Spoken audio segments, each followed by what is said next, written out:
Paris in the year 1730 was a city of contrasts. The grand boulevards and glittering salons of the wealthy stood in sharp contrast to the narrow, crowded streets where artisans and laborers lived and worked. The city hummed with life vendors hawked their wares, carriages rattled over cobblestones, and the scent of fresh bread mingled with the less pleasant smells of a city that had not yet discovered modern sanitation. In the heart of the Faubourg Saint-Germain, a neighborhood known for its workshops and small businesses, stood the print shop of Jacques Vincent.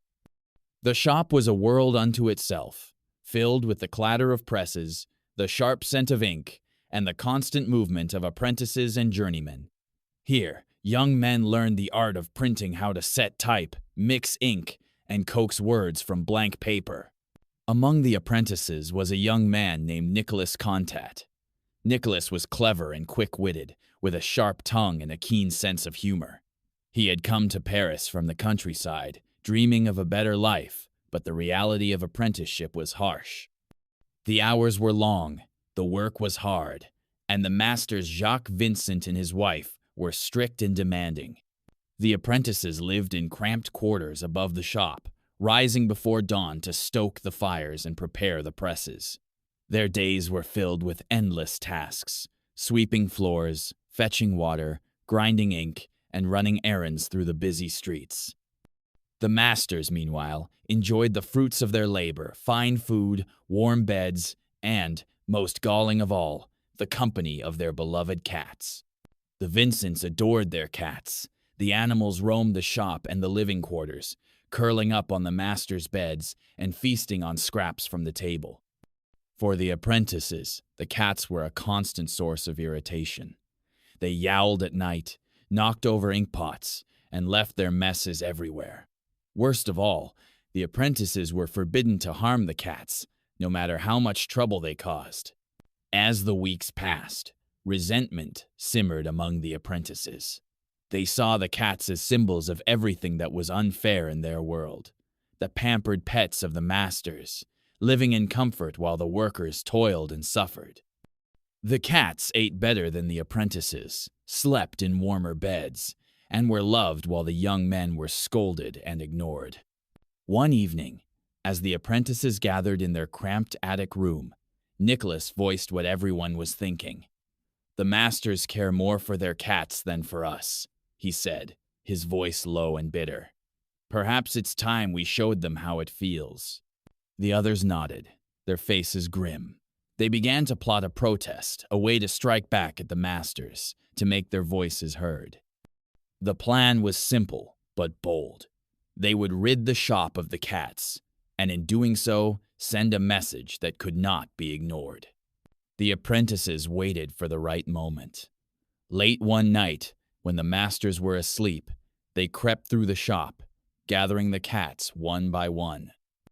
The animals hissed and scratched, but the apprentices were determined. They carried the cats to the courtyard behind the shop, where they built makeshift gallows from a wooden beam and a length of rope. What followed was both grim and theatrical. The apprentices staged a mock trial, with Nicholas acting as judge and the others as jury. They accused the cats of every crime they could imagine: stealing food, making noise, bringing bad luck. The verdict was never in doubt. One by one, the cats were executed, their bodies left as a warning to the masters. If you're enjoying this story, don't forget to like and subscribe for more stories that bring history's greatest mysteries to life. The next morning, the Vincents awoke to a scene of horror. Their beloved cats were gone, and the apprentices stood by, feigning innocence. The masters were furious, but the apprentices insisted they had only done what was necessary to restore order to the shop. Word of the Cat Massacre spread quickly through the neighborhood. Some were shocked, others amused. Among the apprentices, there was a sense of triumph, a feeling that, for once, they had turned the tables on their masters. The event became the talk of the Faubourg Saint-Germain, a story told and retold in workshops and taverns. But the Great Cat Massacre was more than just a prank or an act of cruelty. It was a protest, a way for the powerless to assert themselves in a world that seemed stacked against them. The apprentices had no voice in the running of the shop, no say in their own lives. By targeting the cats, they struck at the heart of the master's authority, using humor and violence to make their point. In the days that followed, the mood in the print shop shifted. The masters were more cautious, the apprentices more confident. The balance of power had changed, if only for a moment. The cats were gone, but the memory of the massacre lingered, a reminder that even the lowliest workers could make themselves heard. Nicholas Contat would later write about the event, describing it with a mixture of pride and amusement. For him and his fellow apprentices, the Great Cat Massacre was a turning point, a moment when they claimed a measure of dignity in a world that offered them little. The story of the Great Cat Massacre has puzzled historians for centuries. Some see it as a simple act of rebellion, others as a window into the lives of ordinary people in 18th century Paris. It reveals the tensions between masters and workers, the power of humor and protest, and the ways in which even the smallest acts can carry deep meaning. But for those who lived it, the massacre was a moment of catharsis, a way to laugh at their own suffering, to turn the tables on those who held power over them. It was a story they would tell for years to come, a legend that grew with each retelling. As the years passed, Paris changed. The revolution swept through the city, toppling kings and masters alike. The print shops and workshops became centers of political debate, their workers at the forefront of the struggle for liberty and equality. The memory of the Great Cat Massacre faded, but its spirit lived on in the hearts of those who refused to be silenced. Today, the story of the Great Cat Massacre is a reminder of the power of ordinary people to shape their own destinies.